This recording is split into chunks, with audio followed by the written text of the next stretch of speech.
What's up, everybody? I hope y'all are having a wonderful day. I'm Anthony. On today's video, we are going to talk about 5 hard truths that you have to understand if you are going to be living a preparedness or self-reliance lifestyle.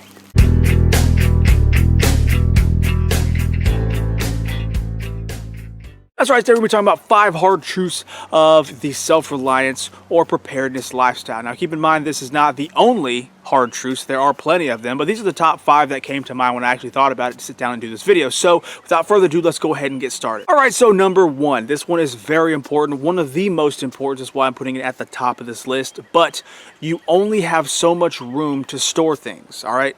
Unless you have like a whole compound or a giant property that you can fill up with shipping containers, there's probably a good bet that you only have so much space to be able to store things in your house, unless you want to be like one of those crazy hoarder people that you can't actually walk through from room to room. If you want to be like that, then so be it. It's your house. But what I'm saying is you only have so much space. So if you are one of those people, and this more or less pertains to the actual traditional preppers, if you are just storing things without a plan to resupply, then you might want to reconsider. There's a reason why most preppers ultimately end up turning into homesteaders or into a self-reliant lifestyle, because they realize that prepping is only for a finite amount of time. Okay? If you want to make it indefinitely, then you have to think about being able to source things, trade for things, or find ways to actually get what you need. All right, you can't stash but only so much. So if you have ways to resupply, find more, source more, whatever, then you need to do so, and you need to get those channels open now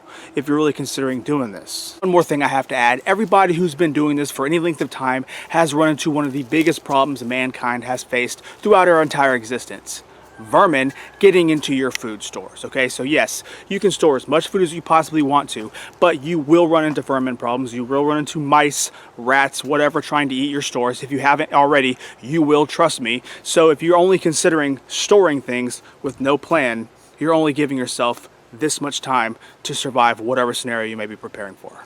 All right, so number 2. This one should come as no surprise, but history is going to be your best resource. Now, what do I mean by that? A lot of people like to think when I say history that I'm talking about going back in school. Hey, you know, the Normans conquered England in 1066. No, I'm not talking about that kind of history.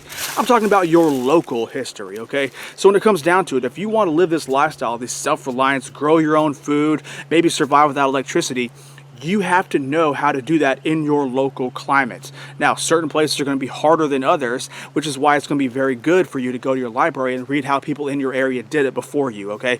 Considering the fact that, you know, electricity is only about 130 years old, then in most places, so it really won't be that hard to find books of people living in your area without electricity to find out exactly how they did it. And other sources, if you want to live in a self-reliant lifestyle, you're probably going to have to start growing your own food. Not all of it initially firsthand, but the more you can grow, the better. Well, if you can see what people were growing in your area, then it's only going to benefit you, because you don't have to worry about trying this, and that, and see what works and what doesn't. If you say, hey, I read this book and I saw that they were growing this type of corn, this type of cabbage, and this type of wheat, then boom, you can save yourself all that time of having to try different varieties to see which one works best in your climate. So if you can do anything to better yourself, it would be to study history in your area, because it's going to give you a template of what you need to do to be successful. And that brings me perfectly into my 3rd hard truth. Things like tomatoes and spinach taste great, but they're not going to get you through winter, okay? Yes, I love to grow tomatoes because I like to make my own pizzas. I make my own pizza sauce, so it's nice to be able to grow my own tomatoes to add that type of flavor. But that's not all I grow, and that's not mainly what I grow, okay? If you want to be successful growing your own food, then you have to make sure that you're growing things that store for a long time and that you can make hearty meals with, things with a lot of calories, okay? Yes, it's nice to be able to go out back and hunt and forage and all that kind of stuff, but you're going to have to grow something, all right? And if you're just growing things that are just flavorful or add flavor dishes without adding any calories, then you might be in trouble come wintertime. So when it comes down to it, if you really want to be self-reliant, you need to start growing things with calories, okay? That includes things like corn, wheat, barley, quinoa, soybeans, things like that, potatoes, that are going to give you the calories you need to survive wintertime. This is that time I'm going to be completely 100% honest with y'all. I've been doing this lifestyle for close to a decade now, and I just learned how to grow wheat myself last year. You can see the videos. I'll put it up here down below in the description. You can see all those grains that I was growing to see which ones worked best in my climate, okay? It's one of those things where I just never really considered growing a lot of calories. I just grew a standard American garden of things like peppers, tomatoes. Yeah, I grew some, corn and potatoes, but that was never my main focus. But when it comes down to it, if I really wanted to survive, I got to grow grains. So I spent all last year doing so. Like I said, look down below in the description. You'll see that video if you haven't seen it already. It was an eye-opener. That brings me to number 4. The number 4 hard truth that a lot of people need to understand is water is heavy. Now, I'm sure I'm not telling anybody who's watching this video something they don't already know, but again, I have to point out the obvious when it comes down to it. A lot of people do not have redundancies built into their water situation, all right? Like I said, I live in South Carolina. We have hurricanes before where the power goes out for upwards of a week or two, okay? If that happens to you and you can't turn on the faucet and water coming out, where are you going to get your water? Okay, yeah, during a hurricane it's probably going to be raining. Sure, you can stick a glass outside and get some rainwater, but in reality, do you have enough water stashed away? Do you have a plan to resupply that water? So you have to consider these things now on all the water sources you can give yourself. Yes, I have water stashed away. I have a 55-gallon drum sitting in my garage right now. I also live in a very semi-tropical climate where we get a decent amount of rain per year, so I can always catch a lot of it. But one of my favorites is my creek, all right? I bought this property because I had water running through it all year round. So if you have that opportunity to think in advance, multiple ways to get water, that's only going to benefit you in the long run. Water!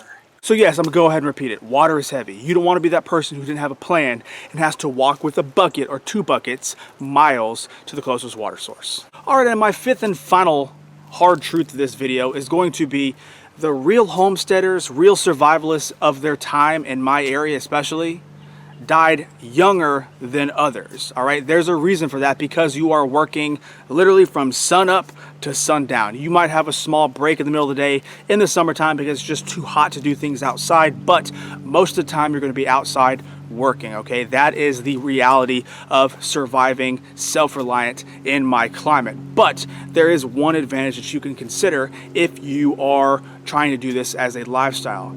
You have things like electricity. You have things like major appliances. There are ways that you can cut corners to make things work for you. So if you can now, try to find ways to stash and invest in things for your future. So if you want to do the farming thing full time, then hey, you might want to start saving for a tractor, because it's going to cut your labor in not even like half. It's going to be like 3/4. It's going to cut most of your labor, all right?